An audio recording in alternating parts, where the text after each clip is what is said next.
You are listening to the Fabulous Ray Brothers podcast. We are live on Facebook and YouTube. And here are your hosts, Stephen Ray and Robert Ray. And good evening, people of the wrestling world.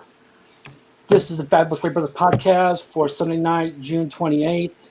I am your host, Steve, and with me today is Rob. Rob, how was your weekend? Pretty good. No complaints yet. And on today's show, we will be talking about the WWF King of the Ring. This is the month of June, and June was the basically like the King of the Ring pay-per-view month. From 1993 to 2002, every June was the King of the Ring. The King of the Ring actually started on June 13th of 93. And today we'll be talking about past winners of the King of the Ring tournament. Not just the pay-per-view, but other tournaments that wasn't in the pay-per-view. And then we'll go on with the top 5 moments in King of the Ring history. And at the end of the show, we're bringing back our classic pay-per-view review of the 1993 King of the Ring tournament, which was the first King of the Ring installment. Rob, are you ready? I'm ready. All right, let's get the show on the road. So this is our King of the Ring theme for the day.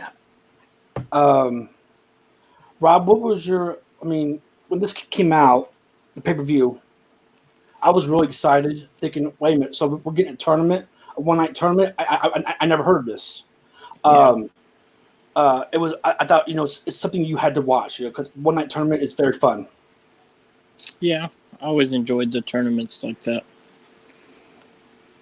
Okay, so go ahead, Rob. Especially, I think it was WrestleMania. Was it WrestleMania 3 or WrestleMania 4 4. where they had the tournament to decide the champion? Yes. Yeah, that was one of my favorite WrestleManias just because of that tournament. All right, so let's go ahead and talk about the past winners of the King of the Ring. And the King of the Ring actually started, the King of the Ring tournament, by the way, actually started back in 1985. And the first winner of the tournament was The Rock Don Morocco. Back then, they didn't actually call them the King. This was just basically the King of the Ring tournament, and you were the champion. And in 85, Don Morocco, he defeated the Iron Sheik in the finals of that tournament. The original Rock. Yes, the original Rock Don Morocco. However, I don't know I don't know if he was the Rock at the time. I don't know, but he was the original, the first Rock. All right. The following year, 1986, it was Harley Race won the King, and once again, he wasn't really known as the King Harley Race until he. Yes, he was. I'm sorry. Yes, he was. Wasn't he, Rob? Yeah, I remember him being called the King Harley Race. I think he had a feud with Hogan for a while. Yeah, he also had a feud with Haku because they were both members of the Heenan family, and Haku actually somehow he cheated to get the title of the King from Harley Race, but Haku didn't really win the tournament. He just stole the title. Shit.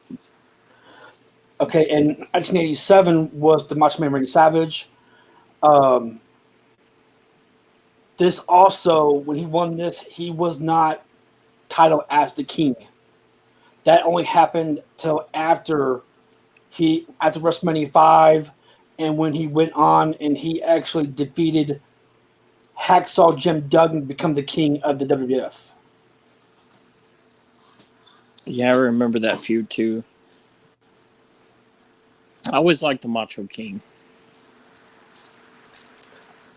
I like the gimmick he had going on. I just, it was kind of weird because, growing up watching the Macho Man Randy Savage, he was the top 5 wrestler of all time in WWF history, but having to call him the Macho King was kind of awkward in my opinion. Yeah, I didn't at first. I didn't know what to think about it, but it definitely grew on me. So next, 1988, we had the Midnight Man Ted DiBiase. And again, he wasn't known as the King back then. This was actually right before WrestleMania 4. And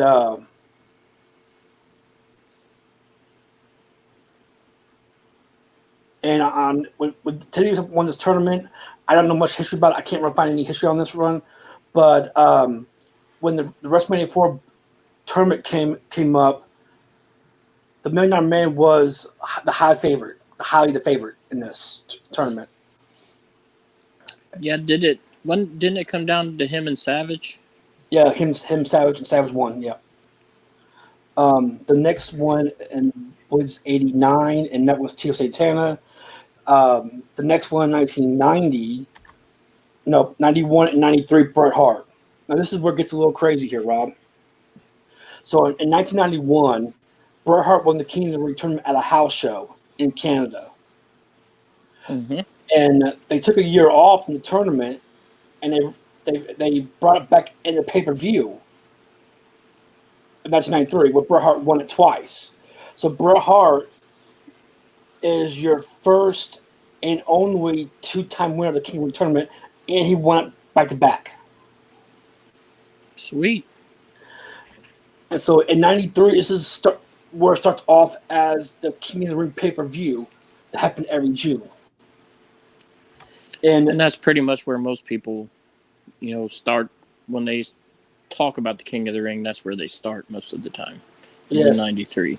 And I wish they never got rid of it either. I wish it's still going on today. Yeah. The next one, 1994, of course, we all know it's Owen Hart. And in 1994, Owen Hart won the King of the Ring tournament, and I remember this very clearly. The finals came down to Owen Hart and Razor Ramon. And this night, Jim the Anvil Neidhart turned heel and helped Owen win this tournament. The King of Hearts. That's right, the King of Hearts. And in 95 was Mabel, who is, in my opinion, probably one of the worst King of the Ring winners. Yeah, he was such a big dude. Good. It's like, I mean, he's basically, no doubt he's going to win. Who's going to beat this guy? Yeah. And he went around for the year, calling himself King Mabel, and I thought because of that big of a guy, I thought maybe he should deserve more than that, more than just being a king. Yeah. But I just didn't like. I mean, I don't like how he portrayed as the king. I just thought it wasn't good for him. So in 1996 was Stone Cold Steve Austin. And a little backstory here, Rob. This was actually, and I don't want to go into this really deeply because this is one of my top 5 moments.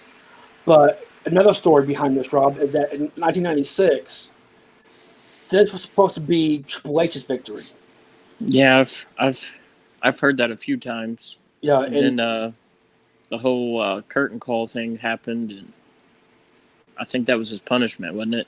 Yeah, that was the rumor going around about the curtain call with Razor, Diesel, Shawn, and Triple H, and how they were like group hugging each other in the ring because it was Diesel and Razor's last match in the WWF, and since Diesel and Razor was already off the WCW, and they didn't want to suspend Shawn Michaels because he was their top guy at the time, Triple H took all the blame for this.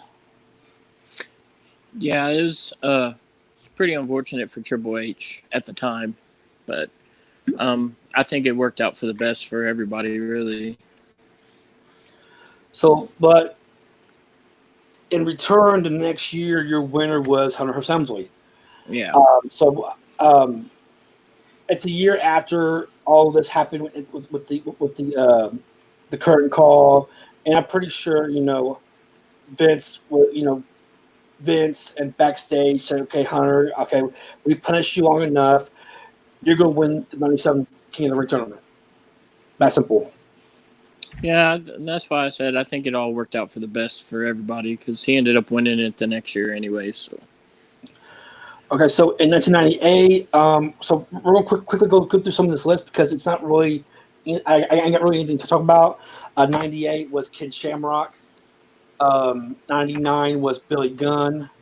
I don't know why Billy Gunn even won this tournament. This tournament, I remember it was very heavily DX members. Billy Gunn, X-Pac, Road Dogg, and China were all in the tournament. So, I mean, it was just bound to have one of them come out as a winner. It would have been nice to see China win it, yeah, and become the queen of the ring.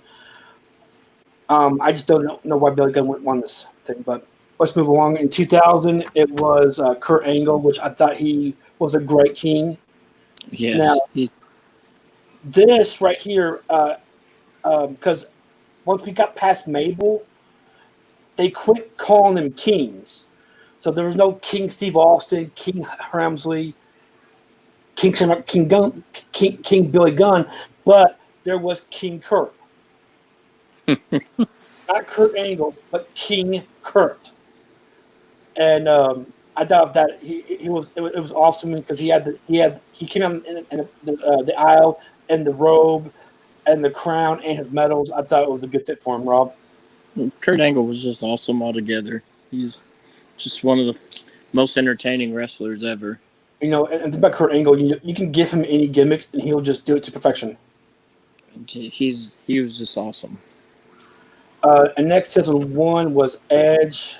Now at this point, Rob, you can tell that now your winners are kind of like a stepping stone to greatness. Yeah. Kurt Angle eventually became world champion. Edge becomes world champion, and your next winner, Brock Lesnar, became world champion as well. And like that's what the King of the Ring was supposed to be about. Was these up and coming stars, and it's trying to make them make a noise and make them famous, and get them to come the ladder, Yeah, it was kind of giving them a big push without putting a title on them yet. Yeah, except the title of King. Yeah. All right, so and after this, there was a huge gap of the King of the Ring tournament because we didn't see another one until 2006 when Booker T won the King of the Ring tournament. King Booker. The 2002 King of the Ring was the last pay-per-view of the King of the Ring. And then in 2006, your King of the Ring tournament was basically on Raw and SmackDown. So that ended the pay-per-views, and you started out with the King of the Ring tournament on Raw and SmackDown. In 2006, King Booker. And the next, in 2008, King William Regal. I always liked Regal was a really good wrestler. I always liked Regal. I mean, I think that, William Regal, at one point he had to be King of the Ring because his last name is Regal, as in royalty, So, I mean, yeah, it was just fit to put him as King William Regal. The best thing about William Regal was the power of the punch. Oh, yeah. That. With the breast knucks. Yes. Yep. When we would create our wrestlers on video games, that would always be my finisher. The power of the punch. The next one in 2010 was Sheamus. And he was King Sheamus for a while. And then he was King Sheamus for quite a little over a year until he got injured. And then, another huge gap in the King of the Ring. We'll go from 2010 to 2015. And Bad News Barrett he was known as King Barrett. And 2015, the King of the Ring was different because it was not on Raw or SmackDown. It was actually live on the network. And I'm afraid I got some bad news. And this was actually a special on the network. Pretty much, the King of the Ring tournament that year was actually the dark matches before Raw and SmackDown, and they would air those live on the network before the show starts. So I didn't have the network back then. I don't think so. I didn't really get to see him, or if I did, I don't remember.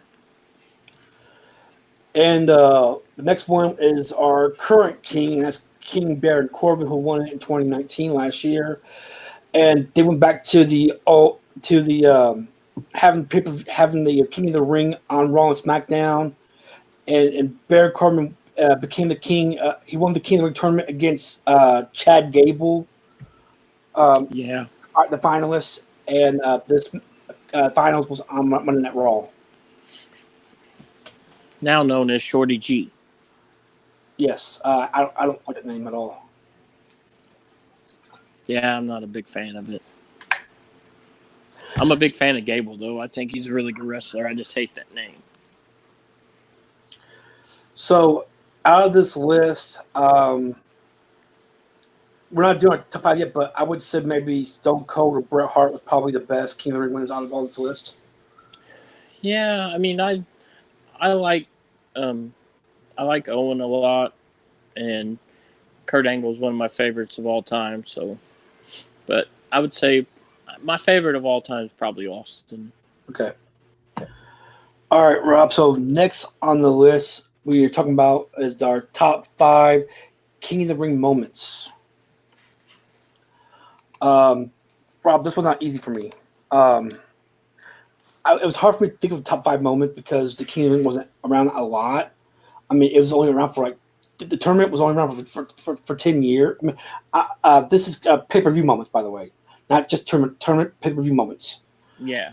And there was only 10 pay-per-views, so it was kind of hard to figure out my top 5. But you'll see that a couple of my top 5s happen at the same pay-per-view. Yeah, and I think I have a feeling that our number one's probably the same, but I don't know about the other ones. Okay. So I'll go with my number 5 first. And this is from the 1998 King of the Ring. It was the first blood match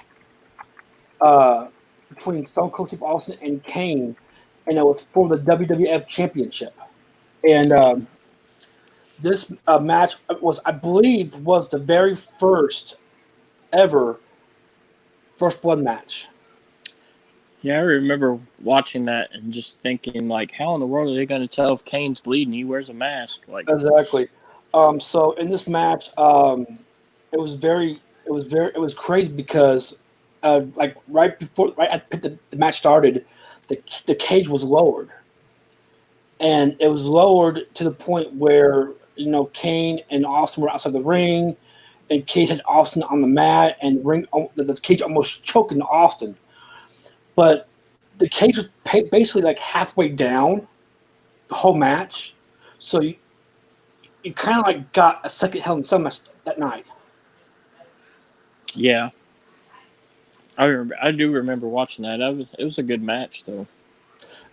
Yeah, and I was very shocked at the ending because we all wanted to see Kane bleed, but but the events that happened to where Austin bled and lost his belt, and then the next night on Raw, Austin won his title back. It was just it was a good story.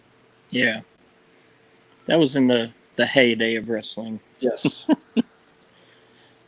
My number 5 is actually happened on the pay-per-view that we're reviewing today, the 93 King of the Ring. And that was where Harvey Whippleman dressed up as a cameraman, and the camera exploded in Hogan's face and helped Yokozuna win the WWE Championship. Yeah. Yeah, I'll get more to this because this is also on my list, but I'm not going to tell you where yet. But yeah, I remember like when this happened. I'm like, holy shit, what the hell's going on here? I think everybody was in shock. That was not an ending that I don't think anybody expected to happen, which Hogan losing during that time just wasn't something that you expected to happen very often. And not just anytime it happened, it was a shock. Not just that, it's like, Hogan won the title at WrestleMania, and then 2 months later quickly loses the title like that. Very quickly was just rare that Hogan would lose that quick after winning a title. Yeah, it was. That was just a weird. It had to make my top 5. So. All right, my number 4 was Owen Hart winning the King of the Ring tournament. And this we talked about this briefly in the last segment, how Jimmy Anvil Neidhart he turned heel to help Owen win, and how Owen beats Razor Ramon in the finals, and in the coronation, um, the Anvil is holding the script for I'm sorry, the Anvil is holding the script for Owen, and Owen's reading off, and he says, and I quote, "To this day, I will be known as the King of Hearts." And you know what? I thought that was freaking awesome. Just if you go back and watch that video again, I get goosebumps for some reason. I get goosebumps. Yeah. Crazily, that's also my number 4. You number 4? Okay. Owen being crowned the King of Hearts. I put King of Owen. What the hell? But yeah, that was also my number. I was just always Owen. To me, was just as good as Brett in the ring. Like Oh, no doubt. he was just as good. He King of just the Hearts. he never got his world title run, but I mean, he won the King of the Ring. He won Intercontinental title, won European championships, won Tag Team champion. I mean, he won about everything but the World Championship. Okay, and my number 3, Rob, is your number 5. The night the Hulkamania died, and I'll go more to this in our pay-per-view review because that was a huge part of pay-per-view. But yeah, yeah. Again, I was like, so, I mean, me being, at the time I was 13 years old, and like at the time, we didn't know that Hulk Hogan was leaving. Yeah.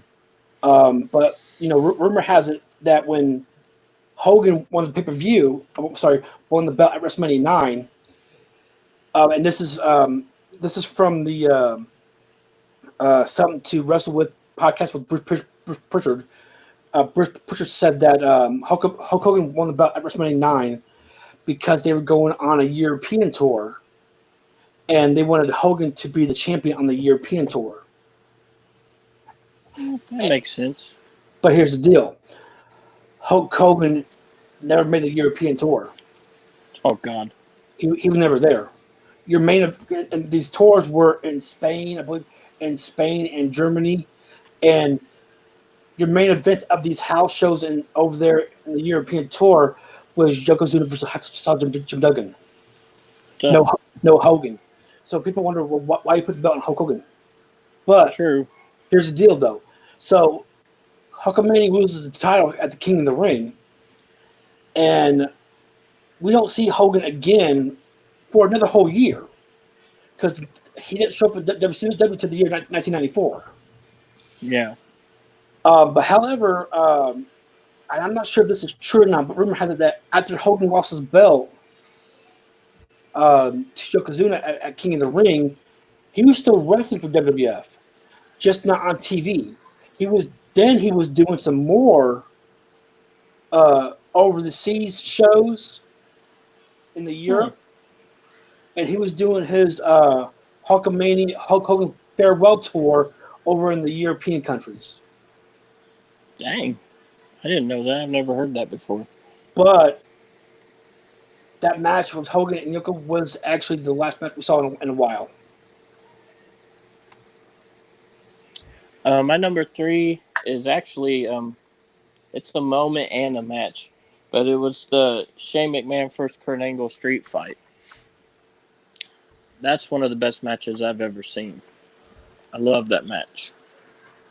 That's where he tries to, I think it's belly to belly suplex Shane through like the stained glass, and he had to do it like 3 times before he finally went through it. Like there's something on the network about, I think it's like a behind the scenes look at the match, like how it was set up, and it actually has Shane and Angle talking about the match while it's happening, and it's pretty neat. You should watch it. For anybody that's listening, you should definitely try to watch it. It's one of the better matches I think ever. I'm not gonna lie, Rob. This Shane and Angle match, um, was it a hardcore match? It was a street fight.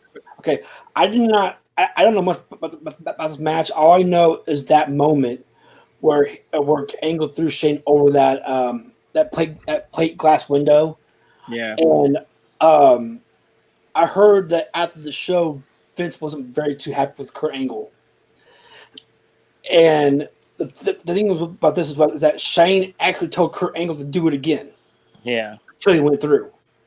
But this match, Rob, this moment, almost my top five. Almost, I would call it 5B if I could. Yeah, I would.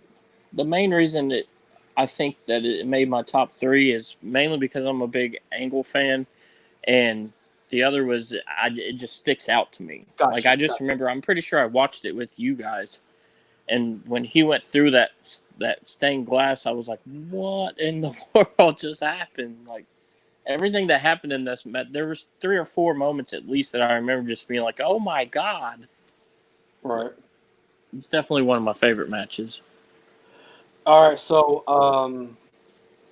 Rob, you said that our number one moment might be the same, but maybe our number 2 is the same as well. It may be. I'm talking about the moment where Austin 316 was born, and this is the 1996 King of the Ring, where Stone Cold won the tournament.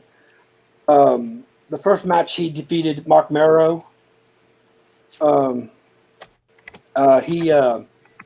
in the match, Mark Marrow accidentally kicked Austin in the lip and cut it, and he had to go to the ER during the pay-per-view to get it sewed up. Yeah, I remember that. He comes back and defeats Jake Roberts for the King of the Ring tournament, and during the coronation, Austin laid out this one hell of a speech, and I have it right here. I'm gonna just say just a small quote. Austin says, the first thing I want to be done is to get that piece of shit out of my ring." And he's talking to Jake Roberts here, okay? He goes, "Don't just get him out of the ring, get him out of the WWF, because I proved, son, without a shadow of a doubt, you ain't got what it takes anymore. You sit there and you dump your Bible and you say your prayers. It doesn't get you anywhere." And here's the moment where the whole crowd went crazy. Talk about your Psalms. Talk about John 3:16. Austin 3:16 says, "I just whipped your ass." And that's the day Austin 316 was born. And from that moment, the very next night on Monday Night Raw, signs were everywhere. Austin 316. Austin came out with the shirt. It was like that was the beginning right there of the Attitude Era, in my opinion. And the crazy thing is, like, looking at your list, it was like when Hulkamania died, they didn't really have a superstar until Austin 316 was born. Like, they had the Bret Harts and the Shawn Michaels, which they're good, but nobody took off like Hulkamania did until Austin got there. I agree. Austin 316 was the next biggest thing to Hulkamania, maybe even bigger in some people's eyes. But actually, mine's a little different. Okay. My number 2 is it's also another match, but it's just Mankind vs. Taker. I mean, wow, that's your number 2. Yeah. Wow. That's all you have to say. I thought that was your number 1. No. Hell in a Cell? Yeah. Wow. Okay. The only thing that could beat that, my number 1, is the Austin 316. Okay. I went back and forth on it. Okay. But the Austin 316 thing was my number 1. But the Hell in a Cell match, good Lord. I mean, there's also another show. I think it's called Uncut or Untold, something like that. But they also have one of those for the Hell in a Cell match, too. And to any wrestling fans, you should watch that. Yeah, that Hell in a Cell, Rob. We were watching it together. I remember, and never in my mind did I ever think about somebody or anybody throwing someone off the cell. God. When that happened, like Rob, you remember that look on my face at War Games? Yeah. That was the look I had exactly when Taker threw McKenna off that cell. I just And- could not. I thought he was dead. And not just that, I thought the match was over. And then all of a sudden, they're wheeling him on the gurney down the aisle, and all of a sudden, Mankind just gets up and walks back to the Hell in a Cell. Well, there was a couple times I thought he was dead in that match. That was the first one. And then when he threw him through the top, like chokeslammed him through the cage, and he hits the mat, I was like, oh my God, he's got to be dead now. Yeah. And then they show that shot of him with his tooth hanging out of his nose. And I was just like, oh my God. Yeah, rumor has it that spot on the top of the cage where he went through was not supposed to happen. Yeah, I've heard that too. I actually think they tell that on that Untold show. But yeah, that was. I mean, Undertaker was a made man already at that point, but that was the day that Mick Foley was made. Like, he was solidified. Like, people like. I mean, we were big wrestling fans, so we kind of knew him as Cactus Jack and WCW, and him and Terry Funk and ECW and stuff. But I think for the most part, that's the day he was made, was that Hell in a Cell match. And of course, the Hell in a Cell was my number one. So that's our top five, Rob. Do you have any kind of, recognition? Mine would be the Shane versus Angle. That could be my top five. Other than that, I don't have any other memories. Yeah, that's all. I do remember, for some odd reason, I remember Mabel winning it, but I didn't remember who he faced to win it. But I remember him winning it just because he later became Viscera, didn't he? Yeah. When he joined the Undertaker's, I forget what they were called, Ministry or whatever. Ministry Darkness. Yeah. But first, I don't know why I remember him winning it, but that stuck out in my head for some reason. I think it was just the fact that he was so freaking big. Yeah. I mean, yeah, when it comes to Mabel, I think he died, didn't he? He passed away. I think so. I think his tag team was pretty cool for the times, I think him being Viscera was actually better than being King Mabel. Yeah, I think probably just because he was attached to The Undertaker. And, I mean, usually anybody that's attached to The Undertaker, it gives them that much more of a push already. Right. And I'm sure he enjoyed it more, too. All right, Rob, you got anything to say about the top five? No, I think they're all pretty solid. I mean, we pretty much have the same thing except for the First Blood match for you and the Shane versus Angle for me. But the other ones are pretty much the same, just maybe in a little different order. Right. All right, so next we'll move along. And next up, we have our classic pay-per-view review. We will be doing a review of the first ever pay-per-view for King of the Ring, 1993. And this, your main event match was actually in the middle of the card, Hogan versus Yoko for the championship. But let's look at the bracket here for the King of the Ring tournament here. Your first round matchups was your first 4 matches of the show. You had Bret Hart versus Razor Ramon, Mr. Perfect versus Mr. Hughes, Hacksaw Jim Duggan versus Bam Bam Bigelow, and Tatanka versus Lex Luger. Yeah, when I first looked at the bracket, because it had been forever since I watched this, but the bracket, the Bret Hart versus Razor Ramon just stuck out to me. I was like, man, that's got to be a pretty good match, and it was pretty good. Yeah, I mean, I mean, well, let's. I'm gonna talk about that here in a minute, but let's go Yeah. start with the review. The 1993 King of the Ring took place in the Nutter Center, in Dayton, Ohio, which was the home of a college team. The Wright State was the name of the college.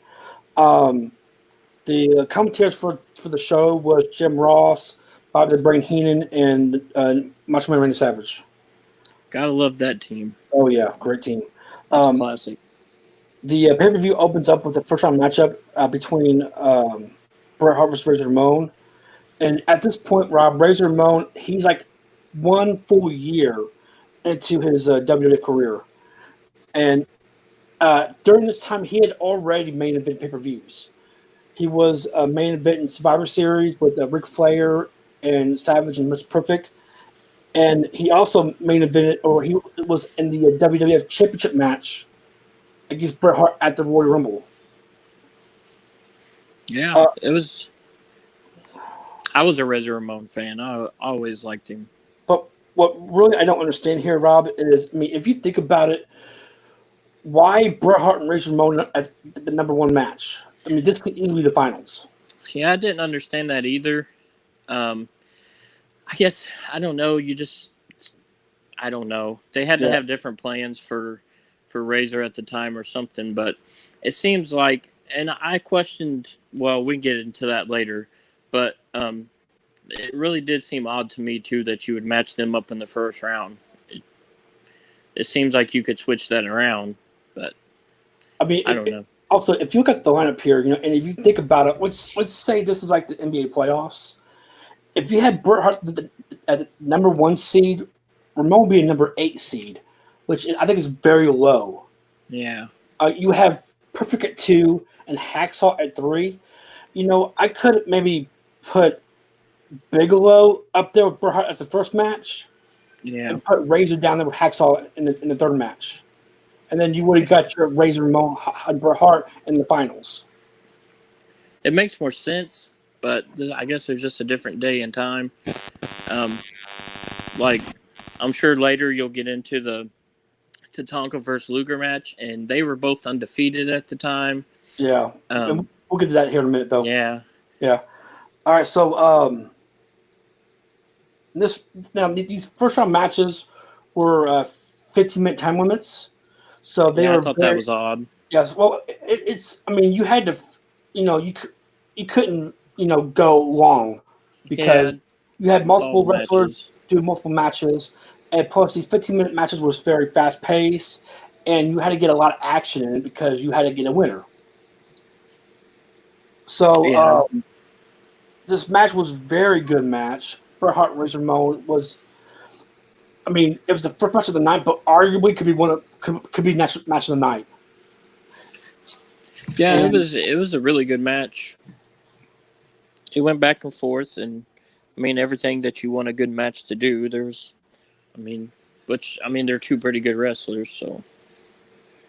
So in this match, Bret Hart wins, and what happened is that Razor is setting Bret Hart up on the top turnbuckle, getting ready for his signature, what they call it, signature side slam off the top. And Bret Hart in midair reverses it and lands on top of Razor for the pinfall 1, 2, 3. And Bret Hart advances to the next round. Yeah, I didn't know if we were doing ratings or not. I gave it 3.5 stars. But I thought it was a really good match, which, I mean, I'd already knew Bret was going to win. But, I mean, I couldn't help but root for Razor, too. So I didn't really give any ratings these matches, but I gave an overall pay-per-view rating at the end of the show, at the end of this, and I have pros and cons about it. So, Rob, if you got your ratings, we'll do your ratings, and at the end of the show, I'll do my overall pay-per-view rating and my pros and cons, okay? Alrighty. All right. So the next match in the first round of the tournament was Mr. Perfect versus Mr. Hughes. The Battle of the Misters. Um, why is Mr. Hughes in this tournament? To begin with, well, they showed on the pay-per-view that he was in the qualification match with The Undertaker. And Mr. Hughes had beat him in the match to get to this point. And Mr. Hughes actually stole Taker's urn, which we'll get to that point here in a minute towards the end of the match. But I thought maybe Mr. Hughes, he wasn't really a great talent, but his look and his gimmick was actually pretty decent. Because, I mean, he was like, he wore sunglasses during the match. Yeah, I noticed that. Like, the first thing you notice about him is his size. I mean, he's not fat. He's just a really big dude. And the second thing I noticed, I was like, this dude has been wearing sunglasses the whole freaking match. Well, Like, but then I noticed he had, like, a strap, like one of those, the sports goggles like the basketball players wear. That's how he kept. I was like, whoa, man, this dude. Because I never seen anybody wrestle with sunglasses on the whole match. So I didn't know if Mr. Hughes had a sensitivity to bright lights, but even back when he was in WCW, he always wore those shades in his matches. Yeah, there had to be something going on with his vision or something. You would think, anyways. So before the match started, Mr. Perfect is coming down the aisle, and he shows us how perfect he is. He gets in the ring, and he takes his towel, and he throws it behind his back, and it lands perfectly on Mr. Hughes' shoulder. I noticed that. I was like, what in the world? I was like, holy crap, dude, where did that come from? It was like somebody actually just laid it there. Like, and Perfect just walks like, yep, I know, I'm perfect. And, like, holy crap, dude, that was perfect. Well, he was Mr. Perfect. Kurt Hennig. Kurt Hennig. Okay. So to get to this match, I had a little bit to say about the match. In the beginning, Mr. Hughes was in charge for the majority of the match. Mr. Perfect is selling awesome, all these moves, and he is, in my opinion, no doubt the best seller in wrestling history.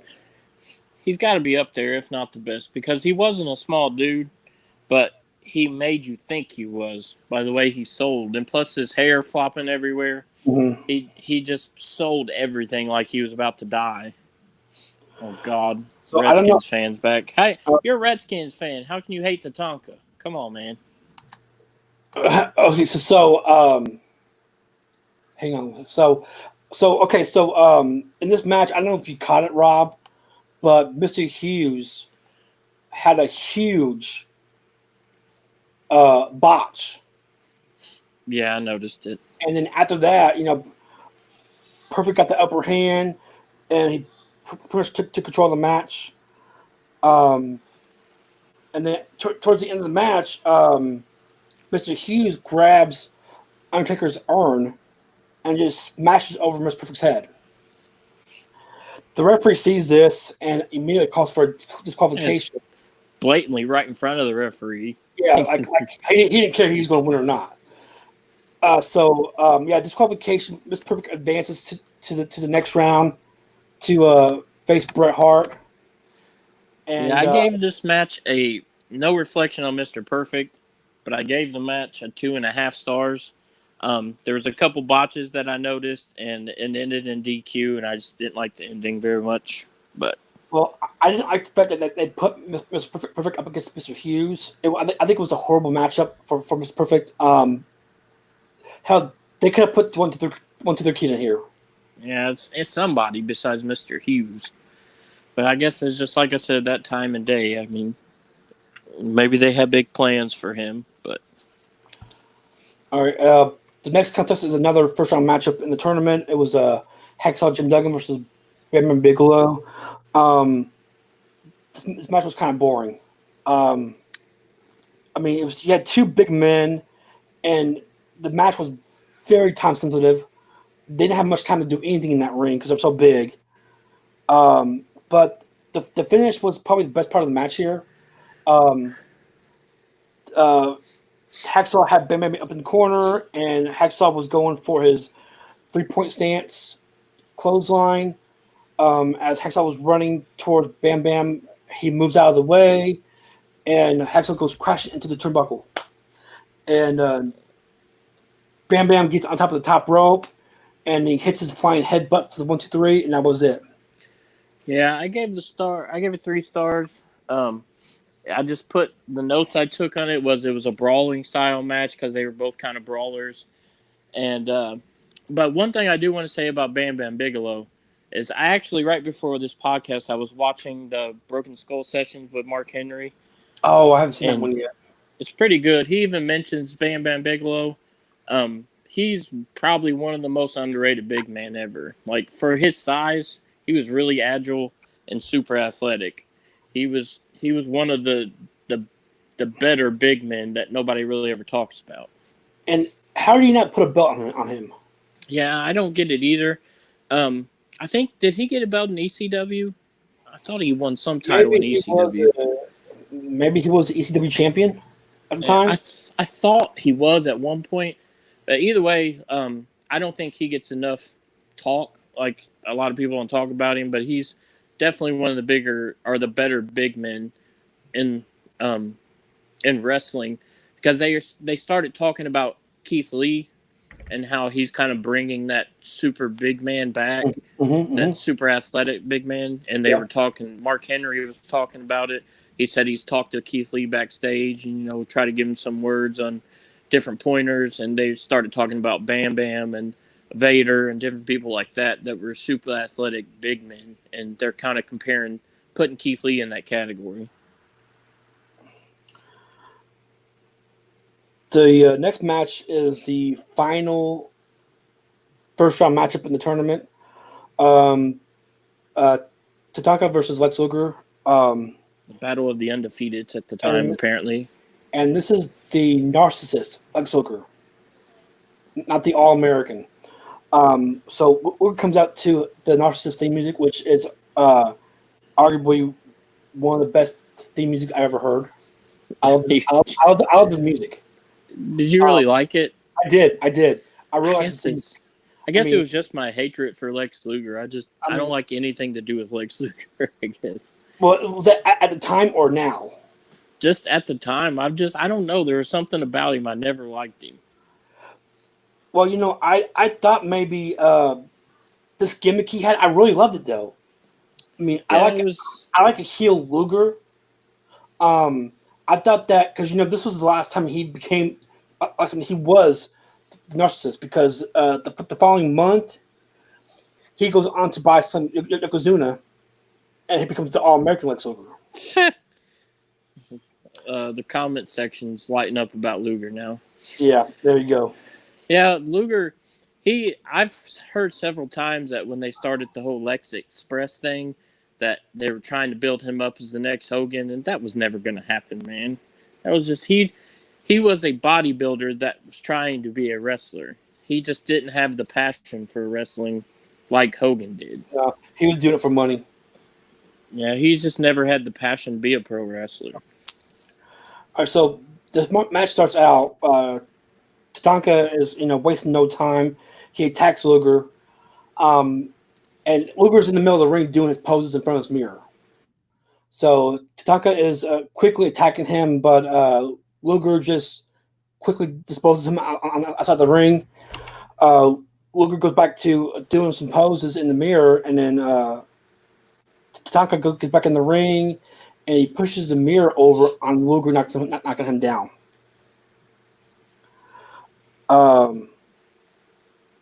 So there's a lot of back and forth in this match, and a lot of close near falls. So we're getting down to the last 3 minutes of the match here, and you kind of get that feeling this match is going to a draw. Yeah, especially I guess when I was younger, I never noticed it, but the announcers even start talking about the time, and they hadn't really mentioned it before, and they got down, I think it was 4 minutes left, and they started talking about there was only 4 minutes. Then there was a 2-minute warning. Right. And there's going to be a draw coming up, because if not, they wouldn't be talking about it, right? Yeah, that's how I picked though. I was like, well, there's got to because I didn't even remember it being a draw. Yeah. So the last 3 minutes, the last 3 minutes, Luger and Taka they're in full, they're in full offensive mode. They're like doing moves, trying to get pins real quick, and they're like going back and forth, getting near falls, and the bell rings, ding ding ding, and the 15 minutes has expired, which means that it was a draw. Yeah, So that was a draw, and which means that automatically Bam Bam Bigelow gets into the finals. which was a good break for him, I guess. But I thought it was funny too that they made Luger put that pad on his forearm because he had like that bionic forearm apparently where he had the steel plates in it. And Yes, because he was complaining about he didn't want the pad on, and then before the match starts, the ref tells the ring announcer that if Luger didn't put the pad on, that he'd be disqualified. yeah, I thought that was funny. But I gave this match 3 stars also. Overall, I'm not a Luger fan, but it was a decent match. It wasn't, the best match in the world, but I mean, it was decent. It wasn't horrible. All right, so the next match was actually the only semifinalist match in the tournament, and that was Bret Hart versus Perfect, which is, I would say, probably the match of the night, Rob. Yeah, I was actually like, when I saw that they were facing each other in the semifinals, because like I said, it had been a while and I had forgotten, I was looking forward to this match. It didn't disappoint. No. This match was actually, and I don't remember it happening ever since, but this match was actually the rematch to the Intercontinental title match at SummerSlam '91. Yeah. And this match, I mean, you put Bret Hart and Perfect in the ring, and it's always going to be a classic, no matter what. Yeah, I mean, they're 2 of the best to ever do it, and they're both really good at selling. They're both good at anything you want to do with wrestling. Besides maybe high-flying moves, they're both good at it. And, Rob, I'm surprised that we've never seen Bret Hart and Perfect in a main event match. Yeah, I don't know what the problem was with Mr. Perfect. It seemed like when he first came into WWE, WWF, whatever, that they pushed him really. He was getting to face Hogan, and then towards the end of him being there, I don't know what the falling out was. I don't know what happened, but it seemed like they just didn't push him as much. As a matter of fact, they even had him announcing or commentating. I mean, he was like before this, he was going through a lot of back pain, some injuries, with his back. Yeah. So we didn't see him wrestle for a while because, just a year before this, he was basically Ric Flair's manager. Yeah. And WrestleMania 8, he was Ric Flair's manager, and basically all the way up until Survivor Series of the year before, where he texted him with Macho Man. Every time I think of Mr. Perfect and Ric Flair, I just think damaged goods. So in this match, there's a good spot here where Mr. Perfect goes up to the top rope, which you never really see. Yeah, because he's never really an aerial guy, and he delivers this flying drop kick off the rope and hits Bret Hart. It was pretty good. I don't know if that was just Bret Hart selling it, but in my opinion, even to this day, Mr. Perfect has the best drop kick ever. Well, he was just super athletic. The only person I could drop kick, and this is probably just me, Randy Orton has a hell of a drop kick. Yes, dude. Yeah, he does. I don't know if I could pick out of the 2, but you can't go wrong with either one of them. So in this match, Perfect he's getting a little irritated because he just can't put Bret Hart away, Rob. So he's starting to do some dirty tactics here. He starts pulling Bret Hart's hair. At one point, he actually grabs it with both hands and just slings him across the ring. And one of the huge spots in this match, Rob. Bret Hart, Mr. Perfect is getting set up for the Perfectplex, and Bret Hart is blocking it. Bret Hart reverses it to a vertical suplex, and they go flying over the top of onto the floor. Yeah, that looked like a dangerous spot for both of them. But, it didn't seem like either one of them really got hurt. But that just goes to them being both really good at what they do. But they made it look like it hurt. Yeah, but you could tell that they were very protecting each other. Yeah, you could tell it was a spot that they wanted to do for the fans, but they knew it wasn't the safest. Yeah. So after that huge spot, they get back into the ring, and they're both back on their feet. And Perfect is going for a small package here. He gets a 2 count, but in the middle, Bret Hart kind of counters it, rolls over to his own package for the 1, 2, 3, and gets the win. Yeah, I gave this match 4.5 stars.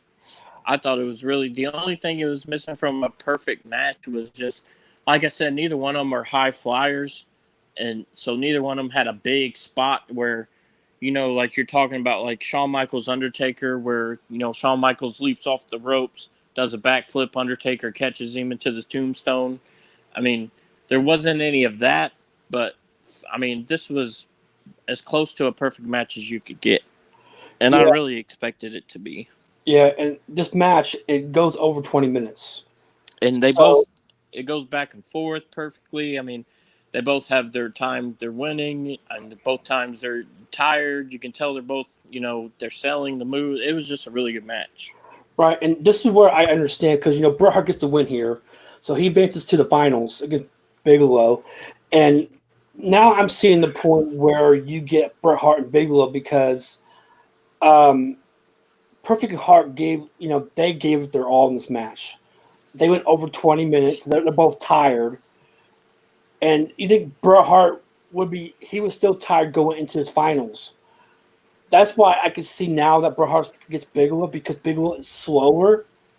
And that would give Bret Hart more time to do his work. Because if you put Ramon in there with Bret Hart wouldn't catch up. Because Ramon is a quick athlete. Yeah, I honestly, just being a wrestling fan, I really wish that it came down to Perfect and Hart in the finals. I thought that would have been the best finals match, but I'm just glad we got the match at all, really. Yeah. And of course, the bonds with Bret Hart and Bam Bam, and just to go back for a second, Rob, and to tell you about that draw between Luger and Tatanka.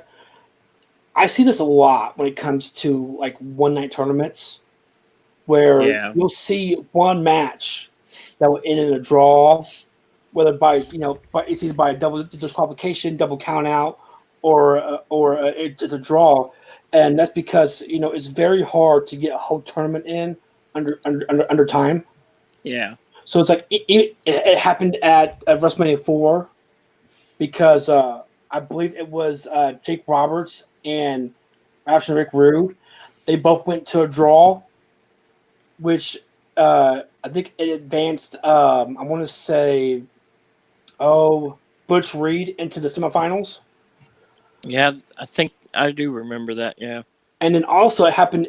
I think it happened in the Survivor Series tournament in '98, where I think Taker and Kane were both disqualified. So that leaves a bye for Mankind to go to the finals. Yeah, it does seem to happen often. Yeah, especially in tournaments. Especially in these one-night tournaments.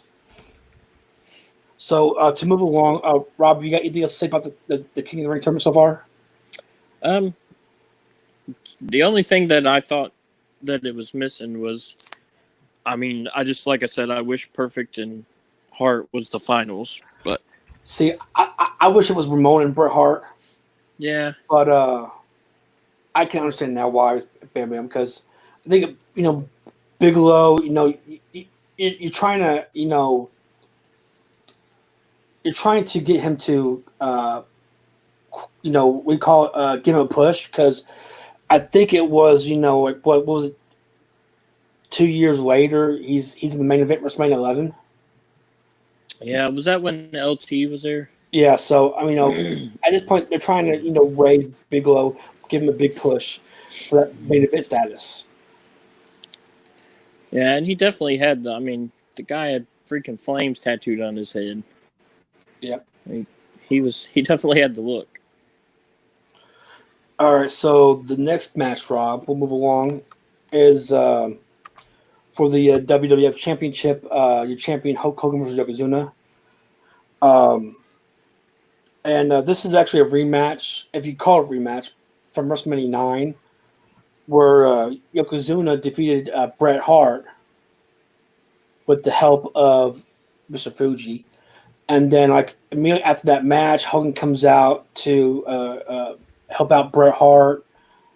Mr. Fuji, he issues a challenge immediately, and Hogan beats Yokozuna in under 2 minutes for the championship. So that's why we get this rematch here at King of the Ring. Yeah, I don't know. I was shocked that they had this match again, but we've already talked about it some. I don't want to talk about it too much. I'm sure we'll talk about it more here in a minute, but it was definitely a shocker. So rumor has it, Rob, that this match was supposed to be Hulk Hogan versus Bret Hart, but Makes sense. Hulk Hogan didn't want to.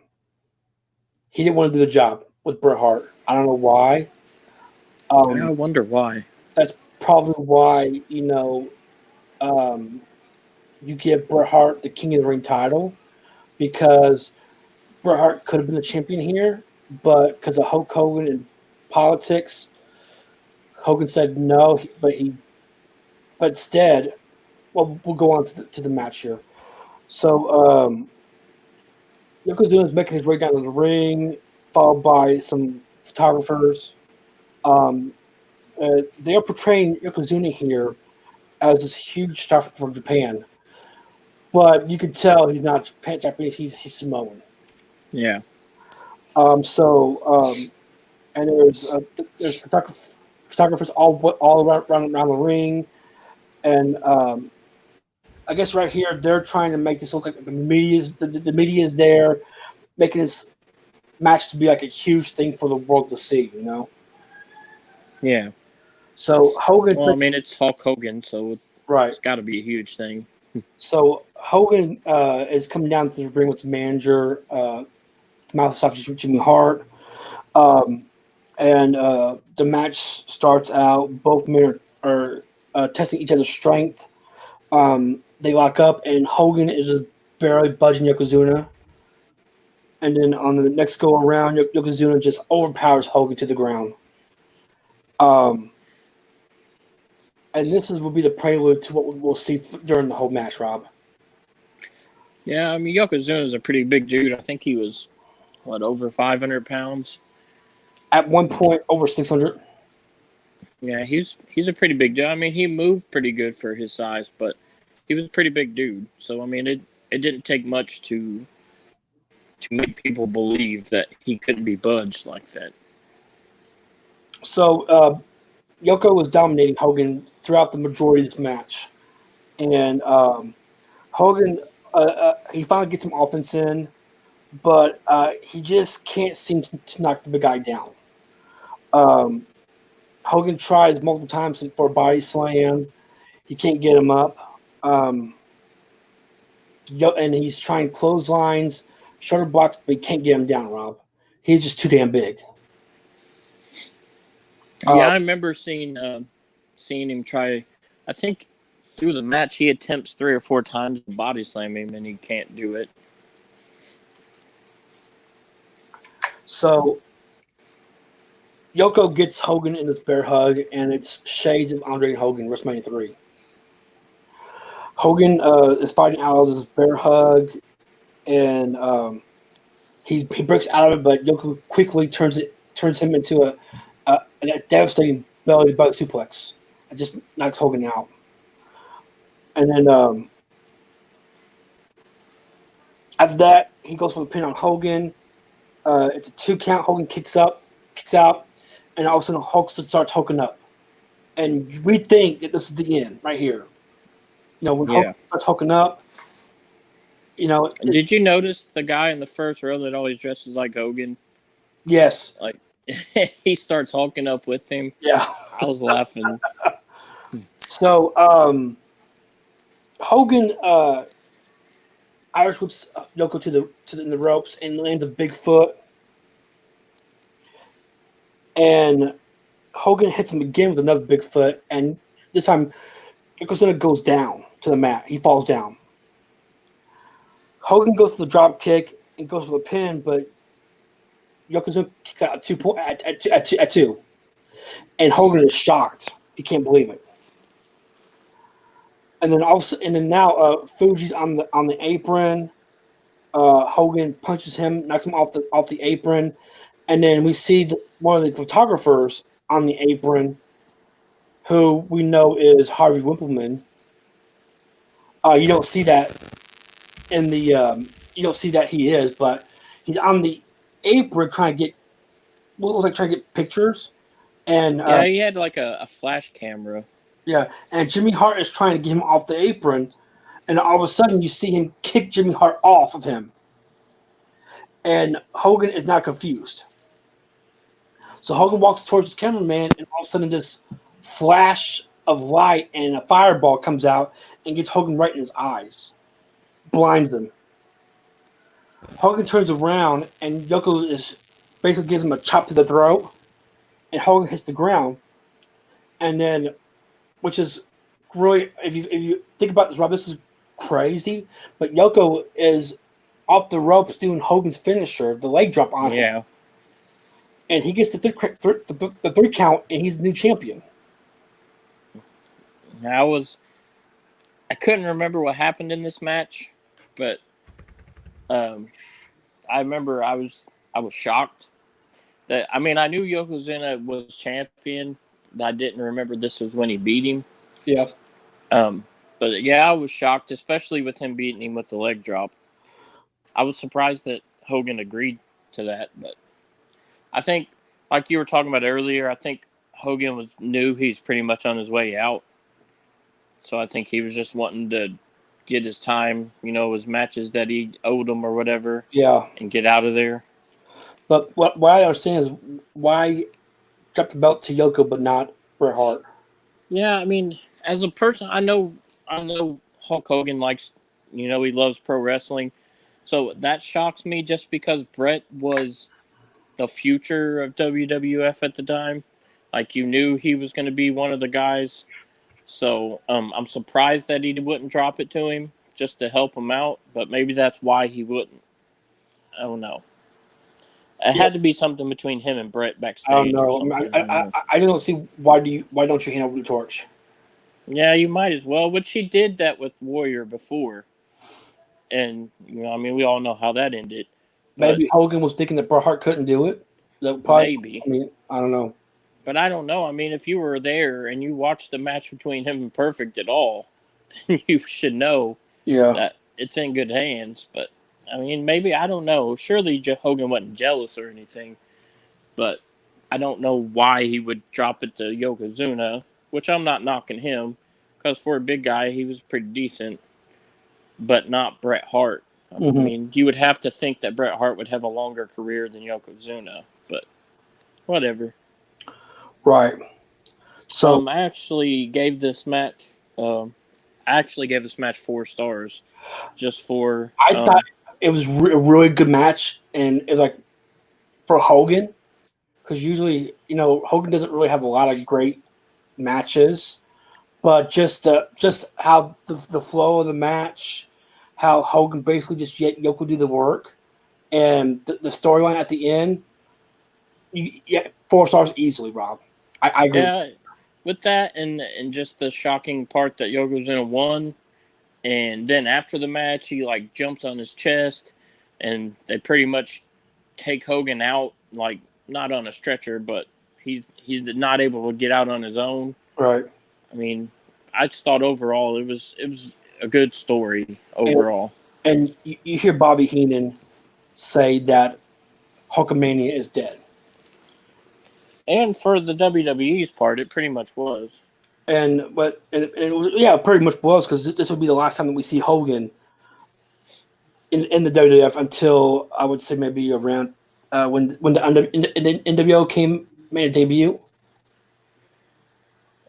Yeah. Back in 02, He was in 2002, I think.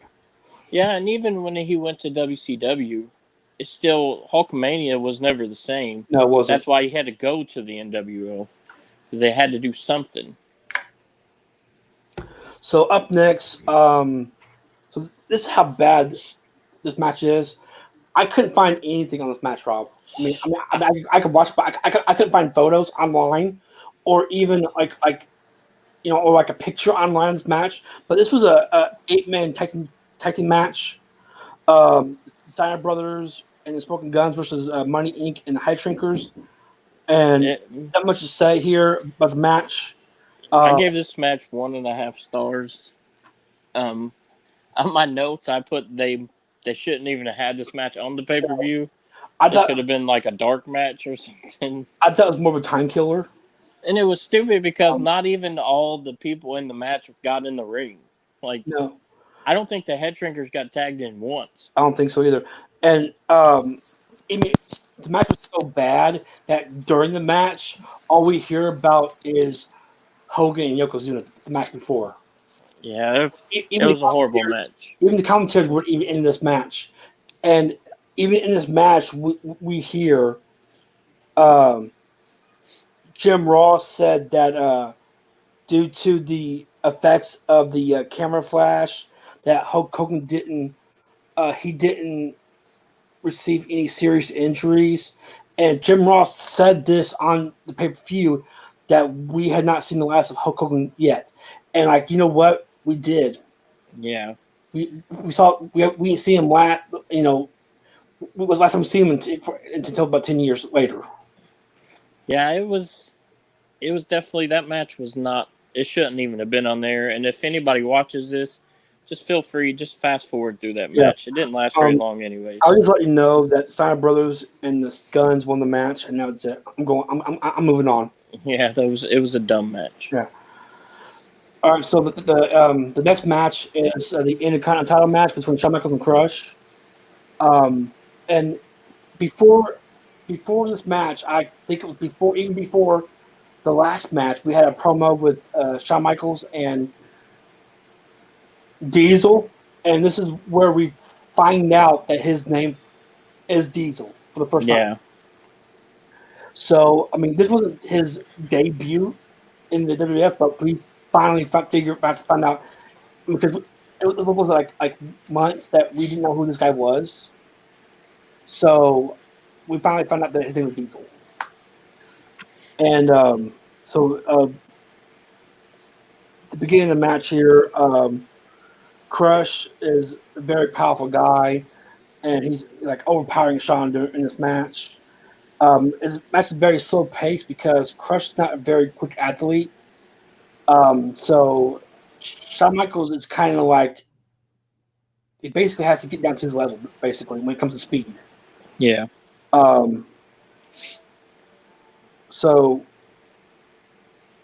in this match, Crush lands a tilt-a-whirl backbreaker on Shawn Michaels, and Crush is showing signs that he's going for his finisher, the head crush finisher move that he does.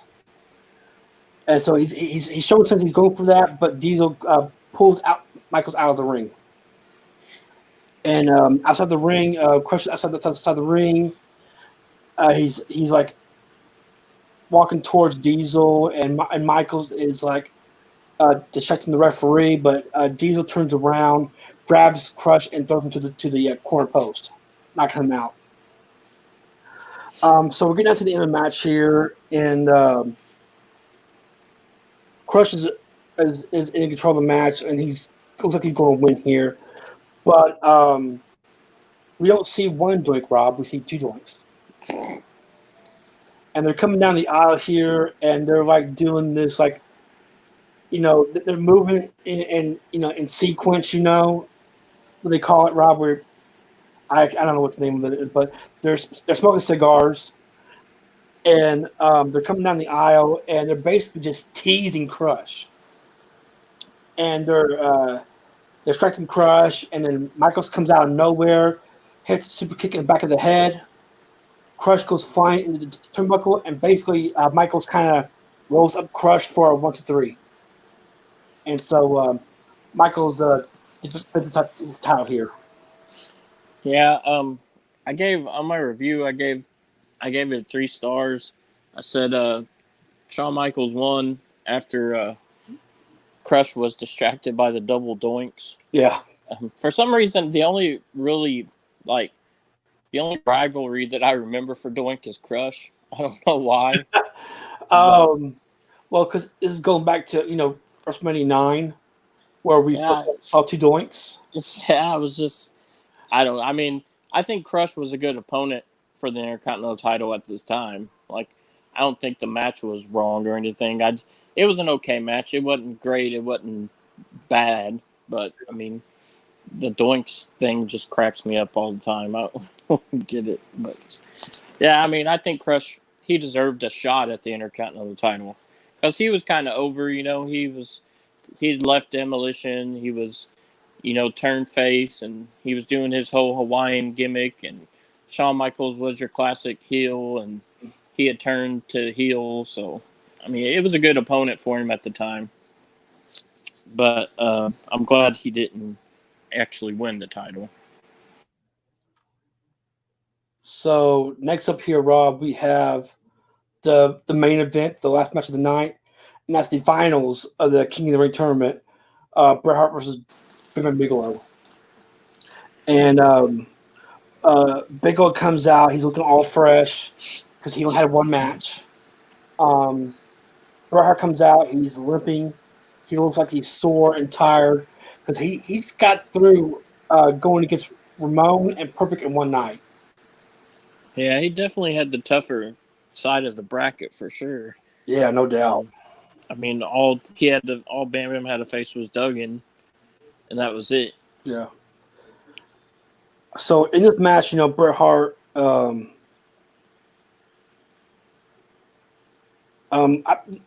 this match wasn't really too exciting, really. So Bret Hart outside the ring, and Bret Hart just got beat down, and Bigelow is in the ring, and he's distracting the referee, and out comes Luna Vachon with a chair, and just basically smashes Bret Hart over the back of the head. And then Bam Bam comes out, puts Bret Hart back in the ring, and Bigelow goes up to the top rope for the flying headbutt, and he goes for the cover, and he gets the 1, 2, 3. Bigelow is your King of the Ring. Well, maybe not.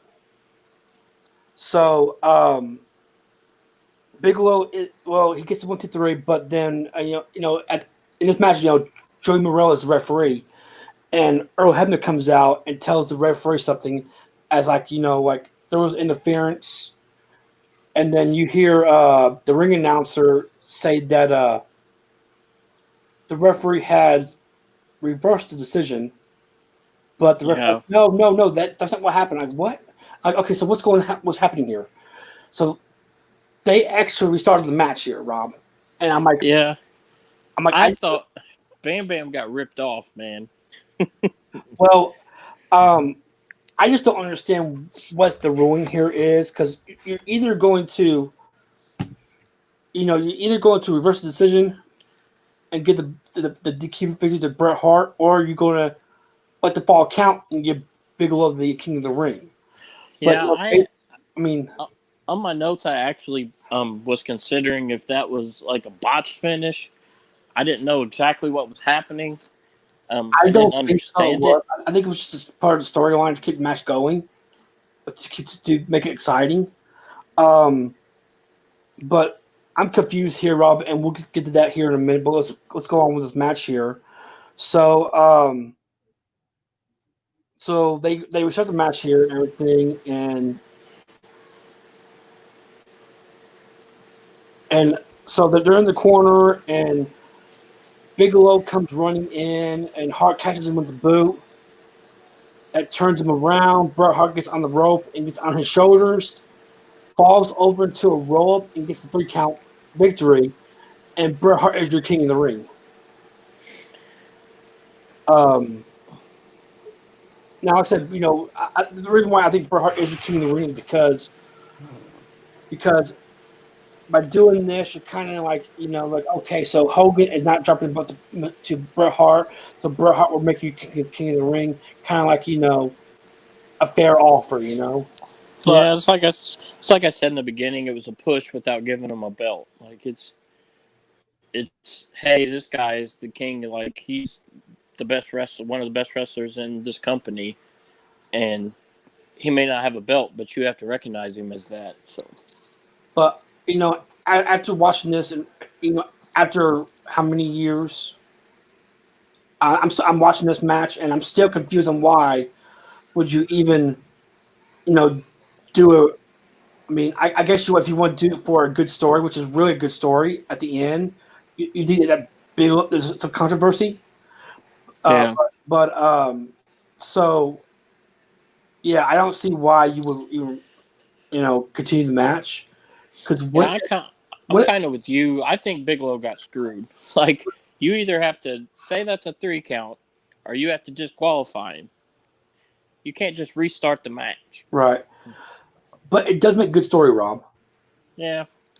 However, I'm thinking, so what if Bigelow does end up winning in the first place?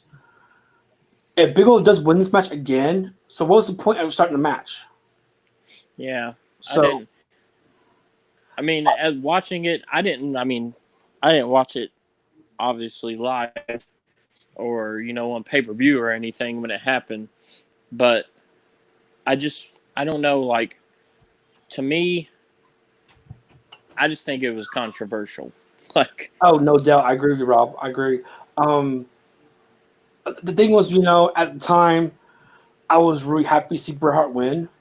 yeah. But now looking back on it, I'm thinking, you know what? Bigelow, yeah, there was interference, but the referee didn't see it. So how many times have there been interference where the referee didn't see it, and there was no no match restarted or anything? It happens every week. Yeah, every week, pretty much. So not to see it, Bigelow got the shaft here, but yeah, I mean, Bret Hart wins, and of course, here's another reason why Bret Hart won is because of what happened at the coronation. Yeah. Before we get to that, I just wanted to throw in real quick that I gave the match 3 stars. The final match, it was a good match. It wasn't great, and that finish just kind of, soured it for me. So it's the coronation time, and Bret Hart is he's on the stand there. He's got his cap, his scepter, his crown on, and Mean Gene is congratulating on this day, Bret Hart, you are the king of the ring. And then Jerry Lawler comes out. Jerry the King Lawler comes out, and he calls Bret Hart an imposter, and because Jerry Lawler is the only king, and he actually announced Bret Hart as the prince of the WWF. And Bret Hart said that Lawler didn't have the guts to even be in this tournament, and then so Lawler blindsides attacks him. And that was actually the first time I ever heard anybody call Jerry Lawler the Burger King. Because I know there for a while, during that time period, that was a pretty popular saying. Yeah. When Lawler came out, and I didn't realize that Bret was the first person to call him that. I think you're right, Rob. You're right. So by this attack by Jerry Lawler, we'll see a long feud with Bret Hart and Jerry Lawler. This feud will go into basically the kiss my foot match, that we see later on in the year, and then there's supposed to be a Survivor Series match between the Hart family and the King's Court, which never happened, but we'll probably get to that one day. They actually had some pretty good matches, really. Yeah. So overall, Rob, I gave this pay-per-view a 4 out of 5 stars overall. Yeah, overall, I thought it was a really good pay-per-view. Between the tournament and the shock of Hogan losing, the only bad match was really that one, the tag team match, which shouldn't even have been on there. I don't know why it was. The ending of the finals was a little sketchy, but other than that, it was a really good pay-per-view.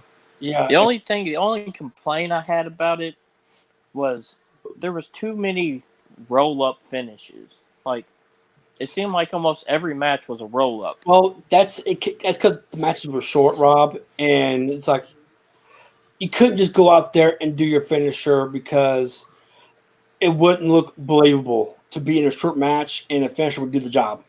So you had a lot of small packages, a lot of roll-ups and everything, and that's what happens when you're in a tournament because the matches are so fast-paced. Yeah, like I seen Bam Bam do his flying headbutt twice, and Hogan did the leg drop. But other than that, I don't really remember seeing any finishers. We didn't get much of a sharpshooter from Bret Hart. No perfect plex. No Razor's Edge. We got a Banzai drop after the match was over. Yeah. It was kind of weird booking, but all in all, Rob, I thought maybe it was. I mean, even in the year of 1993, this pay-per-view was clearly better than WrestleMania 9. Yeah, by far. It was probably one of the top pay-per-views of the year. Yeah, WrestleMania 9 was probably one of, if not the worst WrestleMania ever. SummerSlam 93 sucked so bad because the main event ended in a count-out. And then in the Survivor Series, you had, I believe it was Brett and Shawn for the title. No, you didn't. What was the Survivor Series? I think it was, I can't remember, but that whole year, it was not good pay-per-view. But this pay-per-view right here, I gave it, I don't know if I've already announced it, but I gave it 4 out of 5 stars. Yeah, I thought it was pretty decent. Based on the matchups of Bret Hart, or in the storylines. And here's my pros and cons. My pros, Bret Hart, Razor Ramon, and Bret Hart was perfect. Those 2 matches was the top of the line matches of the night. Yeah, Hart and Perfect was by far the best match of the night. Looking at it now, Rob, Hulkamania being dead was actually a good into his career. I mean, at the time, I was upset because Hogan was gone. But now I'm looking at it, that was a great ending to his career at WWF that first time. Also, another pro for me was the end, was the coronation, where Lawler and Bret Hart got into it, and because that just basically just started that long feud between those two, and that was basically your feud of the year. Pretty much. My cons were basically the worst of all, that 8-man Texas match, which I'm done talking about it anymore. And basically the finish of that the finals of the King of the Tournament. I think it could have went better. Yeah, I think definitely to me, pretty much the pros were the same as you. I mean, Bret Hart Mr. Perfect match was one of the best matches I've seen, and Bret Hart winning it was a good move. Hulkamania, dying was something that, like you said, in the end was best for everybody. Because honestly, I don't know if Hogan would have stayed in WWE if Vince would have ever tried to turn him heel. I mean, you would have to think he would just to give Vince some credit, but he was so in love with the Hulkamania character that, would he have been able to turn him heel? No. He have tried to.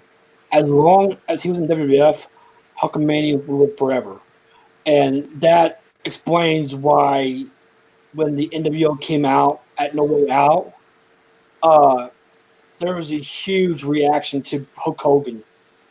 Not really because of, not just Nash and Hall, but Hogan had a huge pop, and even at WrestleMania was it WrestleMania 18, where Hogan and The Rock fought.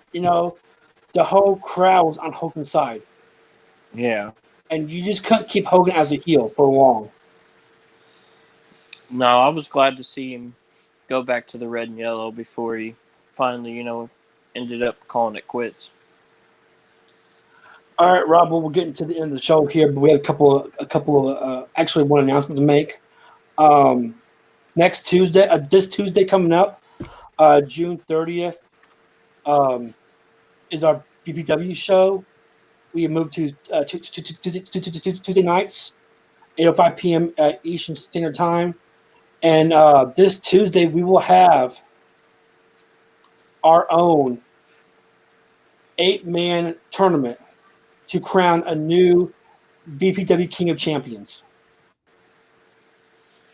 And it's definitely going to be one of my guys.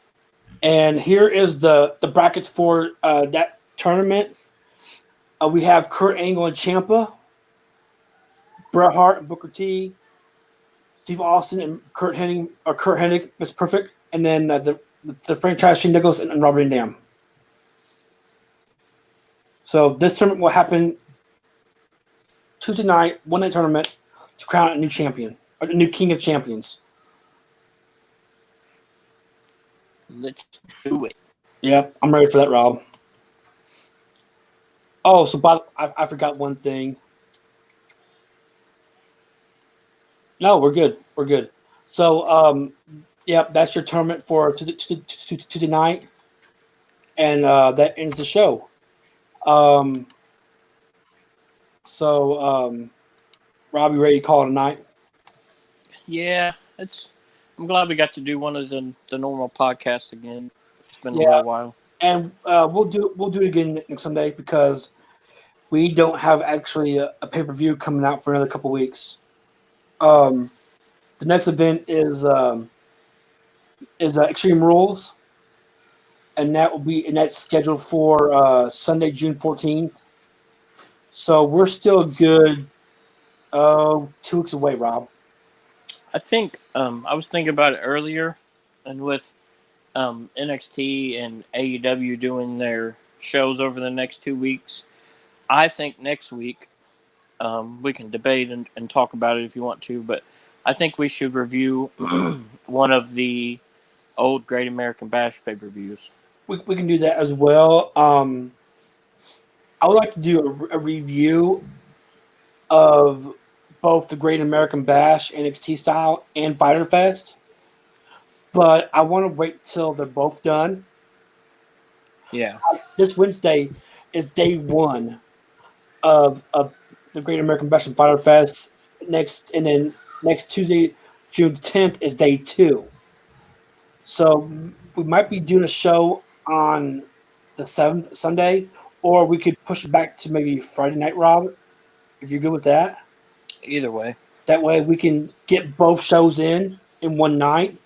And then we can, on Friday night, June 12th, we'll come back with our next Fabulous Rebirth podcast, and we can do a whole review of day 1 and day 2 of the Great American Bash and Fyter Fest. Plus, we'll do a pay-per-view review of one of the Great American Bash pay-per-views. Sounds good to me. And, of course, June 14th will be our live reaction to Extreme Rules. All right, the only match I know that's taken place on that one is Braun Strowman and Bray Wyatt. I haven't looked at the other ones yet. Yeah, because I think they're basically right now they're just working on Great American Bash, and I think you'll see the card come and ship in the next couple of weeks. Yeah. All right, so Rob, if you ain't got anything else, we'll call it a night. That's it for tonight. All right, thank you for everybody who's going to be listening to the show. Just let you know that we will be back on this Tuesday night on on June 30th for our VPW show. Well, everyone, have a good night. Enjoy your week. Enjoy your week, guys. Thanks for listening.